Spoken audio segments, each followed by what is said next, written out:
Godzilla and analog horror have been mixed together a lot lately, so it got me curious. What makes Godzilla, and analog horror for that matter, scary? Before I give my thoughts on that question, let's make something clear. Slapping a dark black and white filter over an image and giving it the Germa face is not scary. This trope has been severely overused, and I'm honestly just tired of seeing it. Godzilla is scary not because of his design, but because of the concept, because of what he stands for. So much horror is obsessed with trying to get you with a simple jump scare or scary looking monster, but none of those even matter, honestly. Anything can be absolutely terrifying as long as the concept is effective. Godzilla is a giant, seemingly indestructible creature awoken by the sins of man. He's a reflection of a very real and very horrifying thing that the Japanese people were forced to endure. The Cybermen are living organisms that were forcibly or even sometimes willingly converted into a grotesque combination of man and machine. The monsters from A Quiet Place rely entirely on sound.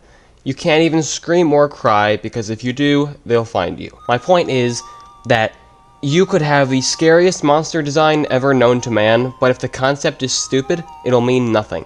Godzilla isn't scary because he looks creepy.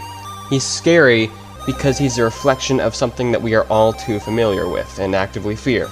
The threat of nuclear devastation has been on the minds of billions of people for so damn long, and whether it's because of useless fear-mongering or not, that fear is there, and it is very real. Godzilla can utilize that fear very effectively. Something else I also think contributes to fear more than any design is sound.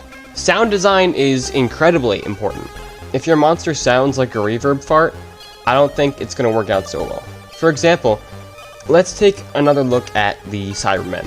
The best Cybermen are emotionless. They have no shred of humanity left inside of them. If your Cyberman can feel, it instantly stops being effective, unless it's under a very specific circumstance. Let's compare. Ashad, the lone Cyberman, has plenty of emotions. He willingly gave himself to the Cyber Empire, and his upgrade was incomplete as far as I remember. And he has emotions! Not scary. The Cybermen from Age of Steel were all emotionless until the very last second. The Doctor shut down all of their emotional inhibitors, giving them back their souls in a way, and showing them what they become. This ends up killing them all, as they go absolutely insane over this newfound realization. That is effective. The Cybermen, being emotionless, need to have that reflected in their voices. They need to speak like machines, no slang, no individuality. They can't have any of that. This is a bad example. I know that object. A TARDIS. This one calls himself the Doctor, and does nothing else but interfere. It was in this regenerated form that he confined the Cybermen to their ice tomb on Telos, and as this, he defeated us in our attempt to destroy Volga, the planet of gold. And this is a good example. You belong to us.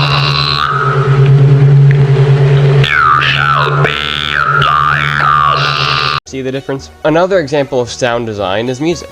Godzilla Minus One is a perfect example, but I'm not even gonna bother showing that off, cause like, I don't wanna be fighting Toho over copyright. Also, the original 1954 film is a good example when it comes to music. Still not showing it though. Copyright sucks. Alright class, what did we learn today? Design, meh, not super important. What's really important is sound design and concept. Analog horror is at its best when it's not trying too hard to be scary. When it's more focused on the story and saves the horror aspect as the cherry on top, I think that's when it's at its best. So if you want to make analog horror, Godzilla related or not, don't try too hard. If you want to see why I made this video, go ahead and follow my second channel that does analog horror. I'm working on my own kaiju analog horror series over there. Haven't really started yet. I'm more so in the creative process, the very beginning stages, but I'm getting there. It isn't Godzilla related. It's its own separate, unique thing. Unique as far as I think, at least. But yeah, I'd appreciate it if you guys went over and checked out my second channel. I've got a few things going on over there. I have my own little series already in the process, in the works. I also do some Doctor Who themed analog horror over there. So if you're interested in any of that, go ahead and check it out. I would appreciate it. Thank you. That's all I've got for right now. Have a good one.